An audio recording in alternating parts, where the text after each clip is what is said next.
की बदलापूरमधली घटना घडलेली असेल, कोल्हापूरमधला प्रसंग असेल, असे अनेक राज्यातले अनेक प्रसंग आहेत. ह्या सरकारला त्या विषयावर एवढं गांभीर्य नाहीये. कारण घटना घडून जवळजवळ 12 तास लोटल्यानंतर सुद्धा बदलापूरमध्ये FIR दाखल होत नव्हता. शोकांतिक आहे. आणि ज्यावेळेस रस्त्यावर आंदोलनकर्ते उतरले तर राज्यकर्ते म्हणते की तो राजकीय स्टंट होता. म्हणजे नाक कापलं तरी आणखी शिल्लक आहे म्हणणाऱ्या ह्या लोकांकडून आपण काय शिकायचे आता हे महत्वाचा विषय. त्यामुळे ती महिला पुन्हा गरोदर होती. तिला 11 तास ठाण्यात बसून घेतलं आणि म्हणून देवेंद्र फडणवीस गृहमंत्री तर काही त्याच्यावर बोललेच नाही. पण मुख्यमंत्र्यांनी सांगितलं की राजकीय स्टंट आहे. आता राजकीय स्टंट कुठं असू शकतो? कोर्टाने सुद्धा तुम्हाला फटकारलं की जर जनता रस्त्यावर उतरली नसती तर तुम्ही FIR दाखल करून घेतलाच नसता का, असं कोर्टानं विचारलं. आता कोर्टाने ह्यांना फटकारावं एवढी ह्यांची म्हणजे खालच्या पातळीला राजकारण गेले. हे लाडक्या बहिणीमध्ये बेजार आहे, पण लाडकी बहीण सुरक्षित नाही काय?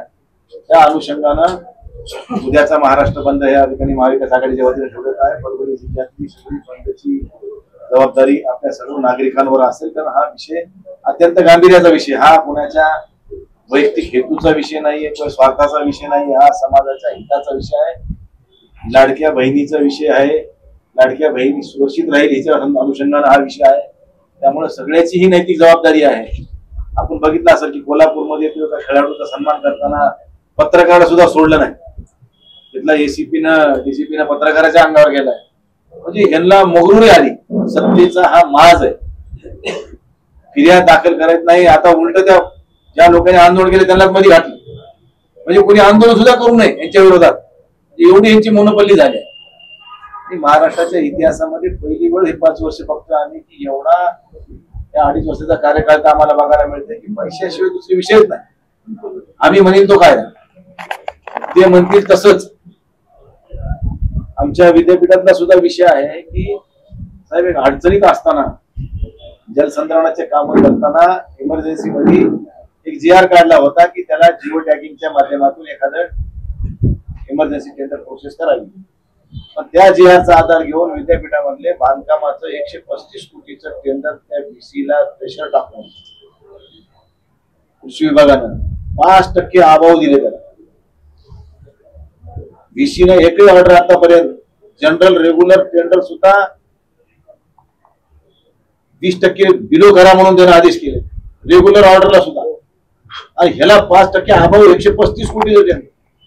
म्हणजे ही सगळी मुस्कटदाबी. जिओ टॅगिंग हे टेंडर परकेस होत नाही. विद्यापीठ हे तिथले नॉर्म्स हे PWDच्या नॉर्म्सवर चालते.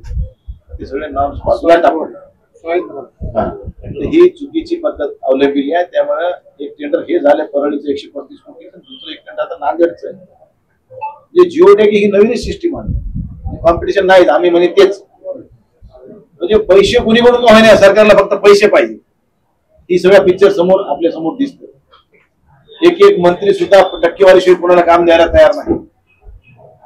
म्हणजे ही या राज्याची जी काही खालवलेली परिस्थिती आहे तिचा निषेध करण्यासाठी, कायदा आणि सुव्यवस्थेचा प्रश्न निर्माण झाल्यामुळे तिच्या एक सुरक्षणासाठी उद्या रस्त्यावर आम्ही सगळेजण उतरणार आहोत.